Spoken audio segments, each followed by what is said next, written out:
Pada hari Selasa di Rumah Sakit Nasa di Khan Yunus, Gaza Selatan, suasana yang penuh kepedihan terlihat di dalam bangsal rumah sakit tersebut. Korban-korban terluka memenuhi setiap sudut ruangan. Kerabat, petugas medis, dan paus bergerak dengan cepat dari pasien ke pasien, berusaha memberikan perawatan yang diperlukan. Pada hari yang sama, pasukan Israel melancarkan serangan di kota utama di jalur Gaza Selatan. Menurut seorang komandan senior pasukan Israel, pertempuran yang terjadi pada hari Selasa ini merupakan pertempuran terberat yang mereka hadapi sejak invasi mereka dimulai pada tanggal 7 Oktober. Pasukan Israel saat ini juga terlibat dalam pertempuran di jantung kota Khan Yunus. Seiring berjalannya hari-hari, pasukan Israel telah memberikan instruksi kepada warga untuk melarikan diri dari daerah tersebut sebagai langkah pencegahan.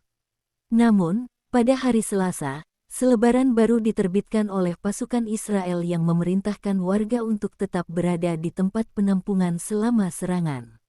Dalam selebaran tersebut tertulis peringatan mengenai ancaman yang berbahaya jika keluar dari tempat penampungan.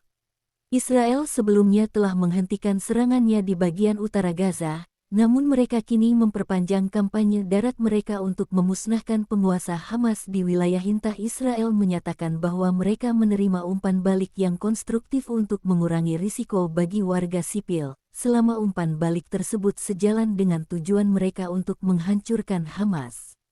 Sementara itu, Menteri Kesehatan Palestina mengumumkan dalam sebuah konferensi pers di tepi barat bahwa lebih dari 15.900 warga Palestina telah tewas sejak perang ini pecah pada tanggal 7 Oktober. Banyak lainnya masih hilang dan diduga terkubur di bawah puing-puing. Pihak Israel menyalahkan pejuang Hamas atas bahaya yang dialami warga sipil, mengklaim bahwa mereka beroperasi di antara warga sipil dan menggunakan terowongan bawah tanah sebagai tempat perlindungan yang hanya bisa dihancurkan dengan menggunakan bom besar. Namun, Hamas membantah tuduhan tersebut. Akibat serangan-serangan Israel, 80% dari penduduk Gaza, sebanyak 2,3 juta orang, terpaksa meninggalkan rumah mereka. Daerah yang dulunya padat kini melindungi 3 kali lipat dari populasi yang biasanya ada di sana. Salah seorang warga Gaza bernama Abu Omar mengungkapkan bahwa tidak ada tempat yang aman untuk dikunjungi, karena kota-kota dan tempat penampungan yang masih tersisa telah melampaui kapasitas mereka.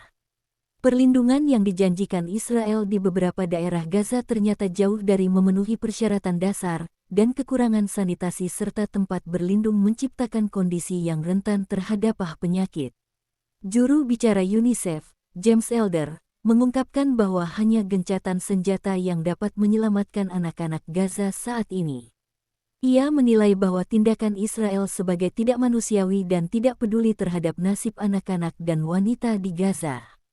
Israel memulai serangan mereka sebagai respons atas serangan pada tanggal 7 Oktober oleh para pejuang Hamas yang merenggut nyawa 1.002 orang.